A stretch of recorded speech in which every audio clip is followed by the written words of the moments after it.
इजहारे इश्क के परब वैलेंटाइन डे शुरू होइस। एला पूरा सप्ताह अलग अलग तरीका ले सेलिब्रेट करे जाही। वैलेंटाइन डे वीक बर बाजार गुलाब फूल और गिफ्ट आइटम ले गुलजार हो चुके हैं। लव कपल्स अपन पार्टनर ला स्पेशल फील कराए बर सरप्राइज गिफ्ट खरीदे बर पहुंचत हे। पहले दिन रोज डे में लव बर्ड्स एक दूसर ला लाल गुलाब दे के अपन प्यार जताइस। वैलेंटाइन डे वीक के शुरू हुआ ही गुलाब फूल के कीमत में भारी इजाफा हो गए। देसी गुलाब के एक फूल के कीमत 15 ले 20 रुपया रही थे, जे अब 40 रुपया तक जा पहुंचे हैं। कई वेराइटी के डिजाइनिंग और स्टाइलिश ट्यूब रोज आर्टिफिशियल गुलाब के बड़का रेंज घलो महंगा है।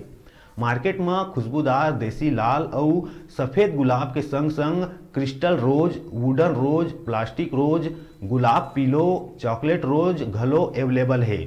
गिफ्ट गैलरी में greeting card, teddy bear, chocolate pack, fashion accessories, घड़ी, ब्रेसलेट के अलावा कई डिजाइनिंग और स्टाइलिश के कार्ड, लव, स्वीट हार्ट, रोज आदि के ट्रेंड ज्यादा है। गिफ्ट कार्नर वाला मन बताइन के गुलाब के फूल और गिफ्ट आइटम मन में 15 ले 20% तक के बढ़ोतरी हुए है, जेकर ले यंगस्टर्स थोड़ा निराश दिखा थे।